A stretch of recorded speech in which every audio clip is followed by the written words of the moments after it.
Hi friends, I want to share with you my very favorite leg stretch ever. It's a stretch of the legs, but really I've found benefits for it with my ankle mobility to my hips to when my back is herniated. I love this stretch. It's not going to take more than 5 minutes, so literally throw it into every single day.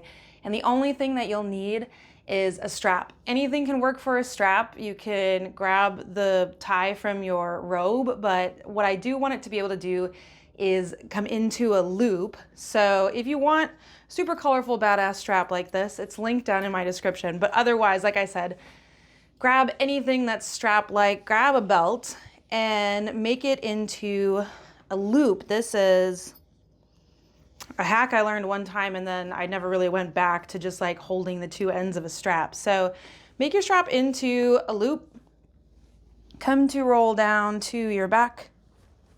And we're going to take this loop around the sole of our right foot.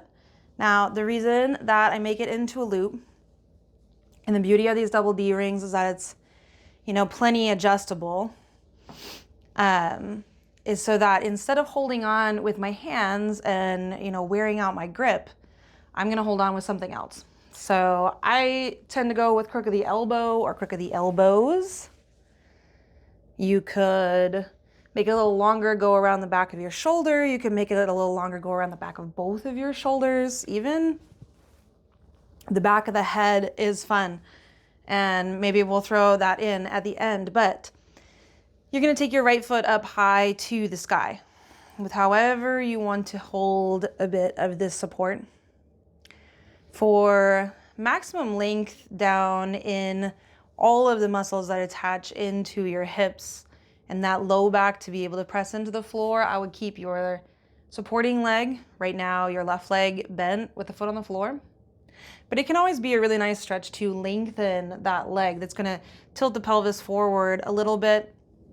It's going to put some more pressure on the hip flexors in your supporting leg. And so I just want you to listen to your body and what is right for you. But in the interest of maximum length and space in this top leg, where can you be?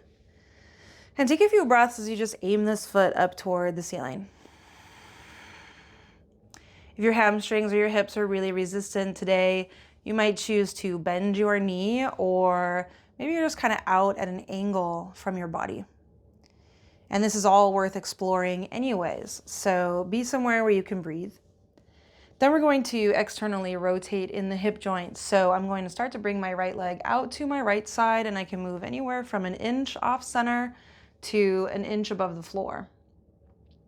But find somewhere where you can hold and breathe, and where both hips can stay really secure on the floor. If this leg goes out and it drops to the ground, but it starts to pull the left hip up with it, really no like wrongdoing, but it starts to take away some of the rotation and focus on the right leg. It puts a little more twist in the spine.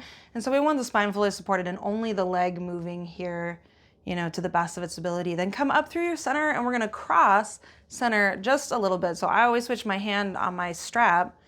And at first I'm just going to cross across center ever so slightly. For my body, I start to get some attention on the outer edge of the knee, maybe the outer edge of the hip, kind of hard to access IT band area.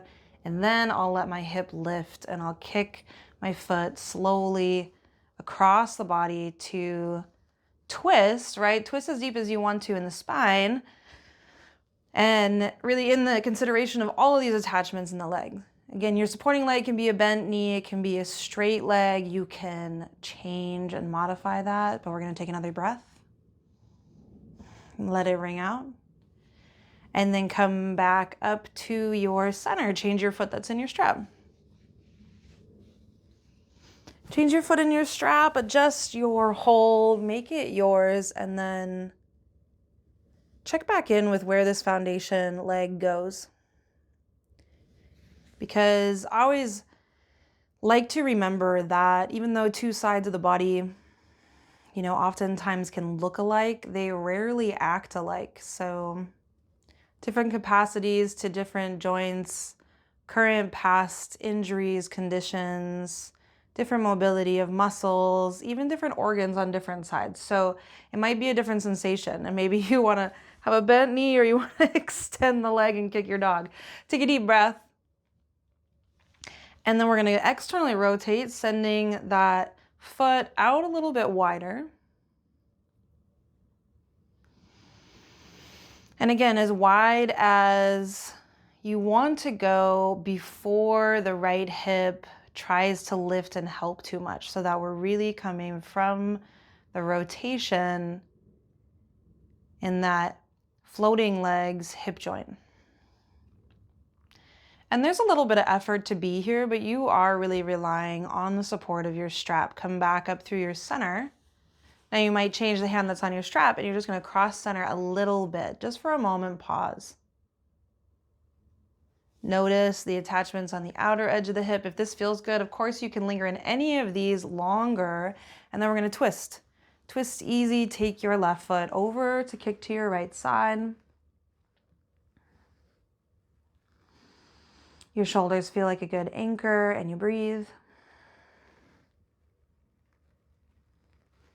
And then you roll back up to center, right? That's your sensation, your timing. And a lot of times, often for me, it just feels natural to cap it off with both feet high. So if you want, this doesn't have to be part of your routine, but you could go both feet high. And if you can make your strap big enough, like I had mentioned, you might, instead of holding on with hands or elbows this time, hold on with the traction of the back of the head or even the back of the shoulders. But I'll definitely let you explore with that. So take your time, play around, feel better, and remember that pain is a bitch, but yoga helps. See you next time.